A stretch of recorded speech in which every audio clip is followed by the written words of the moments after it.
Les petits gens québécois, aujourd'hui je vous fais une petite vidéo suite à des posts que j'ai vus sur Facebook. Il y a une dame qui nous montrait ceci et qui se demandait si c'était pas, je sais pas sur quel groupe, m'en souviens plus, peu importe, mais je trouvais ça fascinant parce que finalement j'en avais sur la table qui traînait, puis elle demandait si c'était pas de l'onde crispée du poivre des dunes.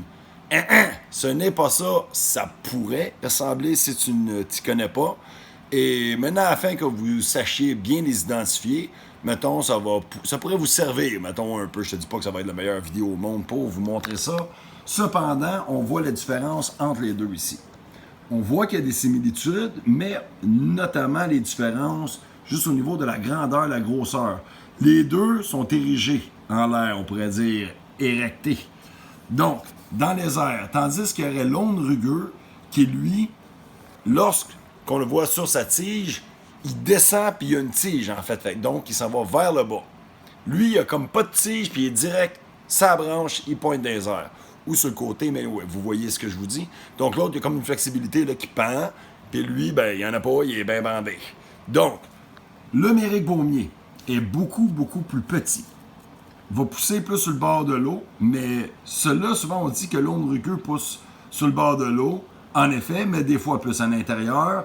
Cependant, quand je dis à l'intérieur, c'est plus en forêt. Celui-ci, on va dire qu'il pousse plus en forêt, mais vous voyez, ceux-ci, je les ai cueillis exactement sur le bord de l'eau, à côté du Méric Beaumier et à côté de l'onde rugueux. Donc, je ne sais pas s'il a poussé là naturellement, s'il a été planté là. En Gaspésie, j'en ai cueilli qui était direct sur le bord de la mer à même pas 50 mètres. Donc, j'ai l'impression que ça dépend dans chaque secteur géographique, démographique. Mais peut-être qu'en somme toute, normalement, on va retrouver un peu plus l'onde rugueux comme le noisetier, le long des chemins de bois, plus en forêt, tandis que l'onde rugueux plus proche des marais. Mais encore là, on en prend, on en laisse dans chacun des cas. Ça peut varier. Et pour le Méric Beaumier, lui, toujours sur le bord d'un lac ou d'une rivière, très rarement on le voit en forêt, même que je te dirais, tu le vois pas en forêt. C'est vraiment une plante de berge. Donc, va aider à solidifier les berges. Ça ressemble quand même pas mal, mais on note la couleur qui est quand même légèrement différente. Bon, évidemment, ça varie. Hein? Qu'est-ce qui a été au soleil est plus foncé, ce qui a été à l'ombre est plus pâle. Lui, ben, normalement, il va être comme ça pas mal tout le tour parce qu'il est vraiment beaucoup plus petit.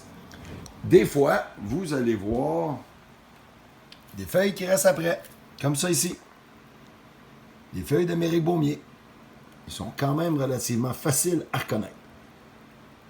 Bref, tout ça pour dire que finalement, le Méric Beaumier est beaucoup plus petit et que autant l'onde rugueux que l'onde crispée est toujours le Méric Beaumier, on peut les retrouver sur le bord de l'eau.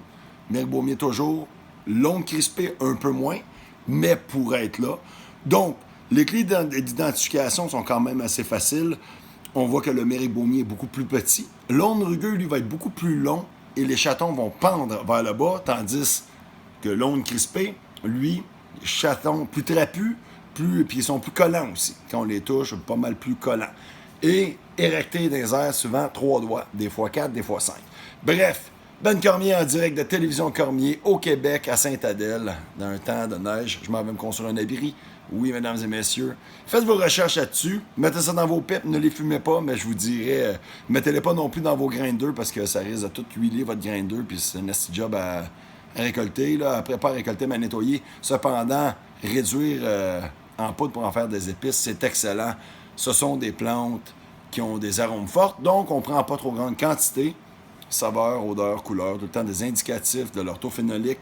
Et là, dans ce cas-ci, ben, c'est plus au niveau des odeurs qu'on peut constater que c'est fort. Donc, on se garde une petite gêne, on en prend un peu avec parcimonie et mélanger à d'autres épices, ça peut être intéressant. Ce qui est le fun avec ça, on peut autant faire des espèces de thé chai, incorporer dans des pains ou pour du dessert. Sinon, on peut mettre avec des viandes sauvagines, c'est excellent. Bref, restez sauvages, bonne étude, l'hiver commence. Ouvrez vos livres, fouillez votre Internet et osez faire des recherches, osez poser des questions, mais avant de poser des questions, faites un peu de recherche. Salut!